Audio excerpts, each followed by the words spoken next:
Yes, my good people, how are you doing today? Dominic here, and welcome to my health talk show today as we keep on educating each other, right?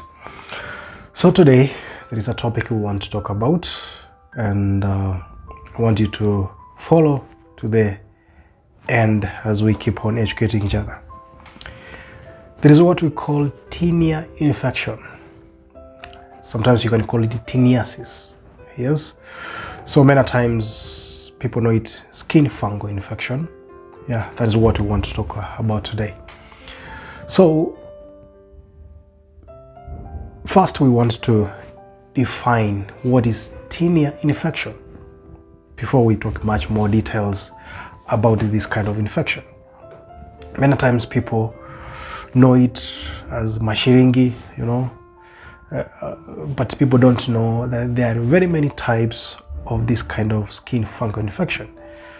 Most people know maybe the kind of the mashiringi on the scalp, yeah, but there's a lot to know about this kind of skin infection.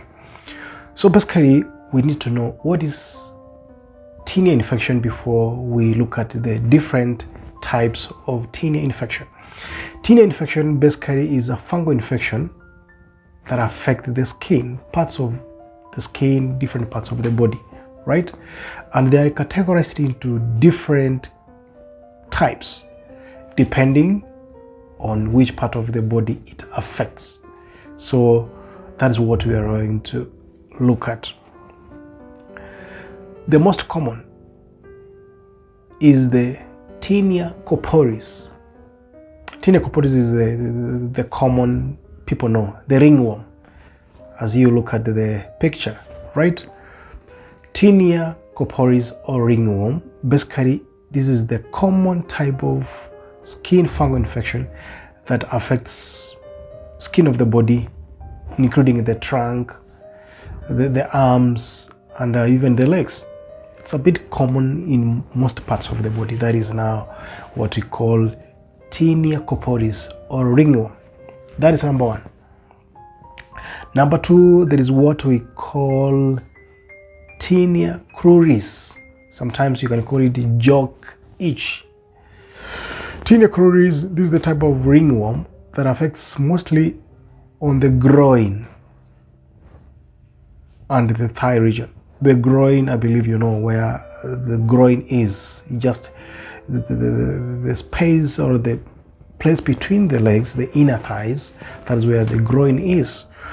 So if there is a skin fungal infection that affects that area, that is the one we call it Tinea cruris, as you can see in the picture above. Another one is what we call arthritis foot or Tinea pedis. Arthritis foot, this is the kind of fungal infection that affects the feet, especially between the toes. I believe you have seen people who are having that kind of itching between the toes, causing even place to be itchy and whitish. That's what we call Tinea pedis, that is fungal infection between the toes and the feet, right? So another type is what we call scalp ringworm, Tinea capitis.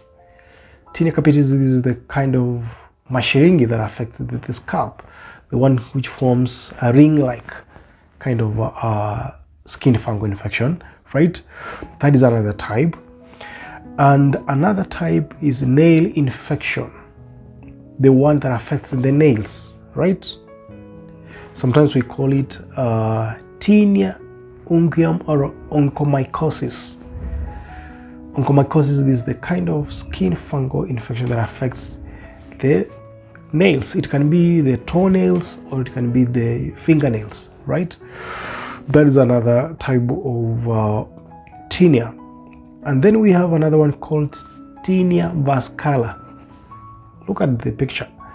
Tinea vascula, this is basically, it affects the general skin discoloration of the skin. Usually it comes with just kind of patches, lighter patches that appear on the skin than the rest of the skin, right? That is now the Tinea vascula. And then we have another type, number 6, called, or rather number 7, Tinea incognito. Tinea incognito, this is it's a bit less common, but it's a kind of fungal infection that it's masked by other treatments, making it appear as a different skin condition. That is another type.